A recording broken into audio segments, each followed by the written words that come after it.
Un char et un transport de troupes russes enlisés dans un cours d'eau. À proximité, plusieurs cadavres de soldats. Les militaires ukrainiens ont filmé ces images dans la région de Koursk. Ils ont surnommé cette zone la route de la mort. Un reporter indépendant a pu se rendre sur place pour observer les manœuvres. La contre-offensive a totalement commencé. Elle a démarré ces dernières 48 heures de façon dramatique. Tous les types d'armes sont utilisés dans cette région. Des engins russes ont été repérés sur la ligne de front et sont engagés dans des combats. Cela m'a été confirmé par 2 soldats. Car la Russie veut récupérer au plus vite la totalité du territoire conquis par les Ukrainiens, tout en continuant de mettre la pression sur le front de Pokrovsk. Elle le fait au prix de très lourdes pertes. D'après les forces armées ukrainiennes, 1950 soldats russes auraient été tués ou blessés sur la seule journée du 11 novembre. Il s'agit du bilan le plus meurtrier pour la Russie depuis le début de l'invasion. Un précédent record avait été établi 24 heures avant. Pour l'aider à Koursk, l'armée russe compte sur le renfort de 10 000 soldats nord-coréens. D'après le département d'État américain, ces hommes participent déjà au combat. Et c'est une première d'ailleurs, Anthony Blinken en visite importante, peut-être la dernière d'ailleurs, Magali, sous l'ère Biden, est revenu sur la présence de ces soldats nord-coréens et vous allez voir pour la première fois officiellement, l'Amérique confirme et demande des sanctions. Nous avons eu aujourd'hui une discussion très productive sur le soutien que nous apportons à l'Ukraine face à l'agression russe en cours.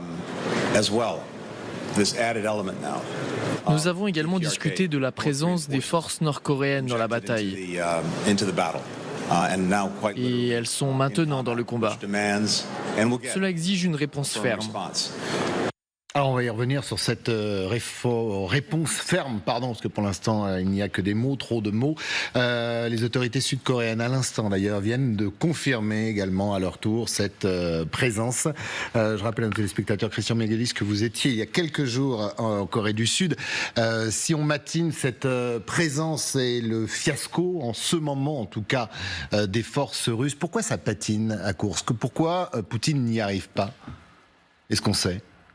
On ne sait pas vraiment, mais l'état des troupes russes, c'est pas très brillant. Ils veulent tous rentrer chez eux. Ils comprennent pas.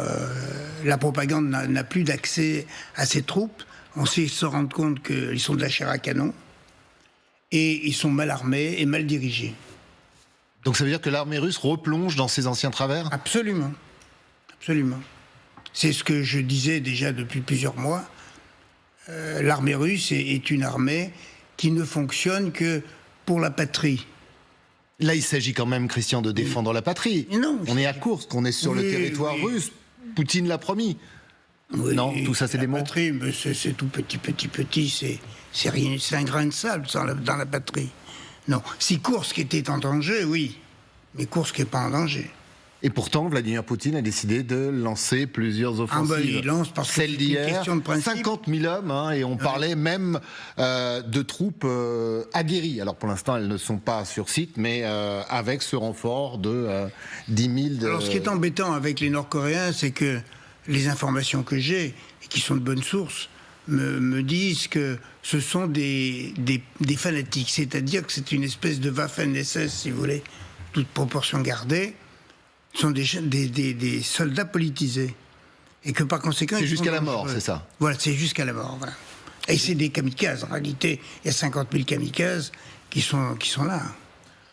Oui, l'armée nord-coréenne est une armée qui est considérable. Je rappelle c'est plus d'1 million. 1,3 million de soldats en Corée du Nord, pour un pays qui fait le tiers de la population française. Donc vous imaginez l'ampleur de cette armée. Alors c'est une armée qui en réalité, pour ça, la plupart des soldats nord-coréens, en plus. Elle fait de l'agriculture, elle fait de l'industrie, elle fait toutes sortes de choses, mais pas du combat. Mais là, on a les forces spéciales. Donc a priori, ce sont des gens qui savent se battre, même si le problème de l'armée nord-coréenne, c'est qu'elle ne s'est jamais battue depuis 1953. Donc là, ils sont en train de redécouvrir ce que c'est qu'un champ de bataille. Christian Macrédis a raison de dire que c'est une armée qui est probablement fanatisés. D'abord parce que les Nord-Coréens sont très peu informés sur le monde extérieur. Je rappelle que jusqu'à l'été dernier, la population nord-coréenne n'était pas au courant que la guerre en Ukraine était en train de se dérouler. Là, le régime a changé, il a décidé de communiquer là-dessus, et donc ils sont persuadés de lutter contre les États-Unis, l'Ukraine étant un suppôt du Satan américain. Maintenant, qu'est-ce qu'ils feront sur le terrain ? C'est une question qu'on peut se poser. Les quelques fois où on les a vus en opération, c'est lorsqu'ils font des incursions, vous savez, en Corée du Sud, pour des missions d'espionnage. Et il est vrai que là, dans ce cas particulier, il est difficile de les faire prisonniers parce qu'ils ont tendance à se suicider. Avant d'être pris, ils sont entraînés pour cela. Donc on peut imaginer effectivement que leur action sur le front de course sera, vous avez parlé de kamikaze, je ne sais pas comment on dit ça en coréen, mais ça sera un peu effectivement similaire à ce qu'étaient les soldats japonais. Maintenant, il peut aussi y avoir des effets qu'on ne voit pas, c'est-à-dire que ces milliers de soldats nord-coréens, on voit pour la première fois sortir de leur pays. Ils vont arriver en Russie, qui n'est pas non plus le pays le plus ouvert du monde, mais malgré tout, c'est un pays où la prospérité matérielle n'a rien à voir avec la Corée du Nord. En Corée du Nord, vous avez des problèmes d'alimentation très, très, très évidents. Donc, ils vont peut-être aussi être surpris de ce qu'ils voient. Les Ukrainiens comptent d'ailleurs là-dessus, ils comptent qu'il y ait des défections, des déserteurs pour avoir des renseignements.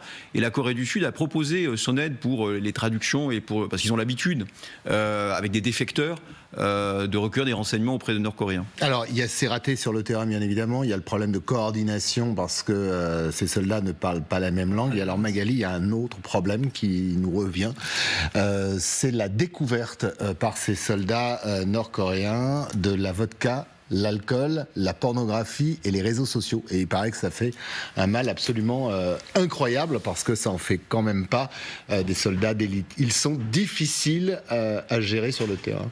Et oui, parce que comme le disait Guillaume, ils sont confrontés finalement pour la première fois à une expérience hors des frontières de la Corée du Nord. Et en effet, ils découvrent ce qu'ils n'ont jamais connu eux chez eux. Et c'est là où on voit à quel point les services sud-coréens sont vraiment à l'écoute et regardent avec énormément d'attention ce qui se passe dans cette zone de course, parce qu'il y a évidemment des renseignements à prendre. Et puis comme en effet la Corée du Nord n'a pas du tout l'habitude d'être confrontée à la réalité du terrain, la Corée du Sud étant tellement inquiète de cette escalade de tensions à sa frontière, regarde aussi avec beaucoup d'attention la façon dont les Nord-Coréens se battent et en effet réagissent, confrontés en effet à ce dont vous parliez, et notamment les réseaux sociaux, parce qu'ils sont totalement enfermés, un peu comme en prison dans leur pays. Et là, il y a une ouverture. Et on sait que l'alcool, notamment dans l'armée russe, a fait énormément de ravages depuis le début de cette guerre. Alors, on nous dit là aussi que 25 000 soldats seraient recrutés chaque mois pour être envoyés sur les différents fronts. Bilan effroyable, vous le rappeliez bien évidemment, près de 1900 soldats qui ont été mis hors de combat ces derniers jours, par jour, sur le front de Koursk. Sylvia Mikon, vous nous avez rejoint parce que Vladimir Poutine a besoin de chair fraîche à envoyer sur le front et visiblement, tous les moyens sont bons. Oui, effectivement, c'est une enquête qui a été menée par un média indépendant russe qui a travaillé avec de nombreuses organisations de défense des droits de l'homme dans le pays. Ces organisations, elles aident les Russes à éviter la mobilisation. Il y a les conseillers. Alors, qu'ont-ils découvert ? Vous le rappeliez, Christophe, il y a des besoins en recrutement, 25 000 à 30 000 contractuels par mois. Et pour contrecarrer aussi les pertes, voici ce chiffre que vous aviez commenté hier, 1950 hommes pour un seul jour hier. Alors, dans les bureaux d'enrôlement, toutes les techniques sont bonnes. Voici quelques-unes d'entre elles. Intimidation sur les jeunes conscrits de 18 ans, tromperie sur les offres d'emploi, pression sur les prisonniers ou les personnes visées par une enquête. Alors concernant les annonces, par exemple, certains seront peut-être attirés par une offre d'emploi d'ingénieur en assemblage de drones. En fait, il n'en est rien. Il s'agit d'attirer la personne sur place dans le bureau. Et une fois le contrat signé, elle rejoint une unité militaire et peut-être le front. En tout, contrat signé avec le ministère de la Défense est à durée indéterminée.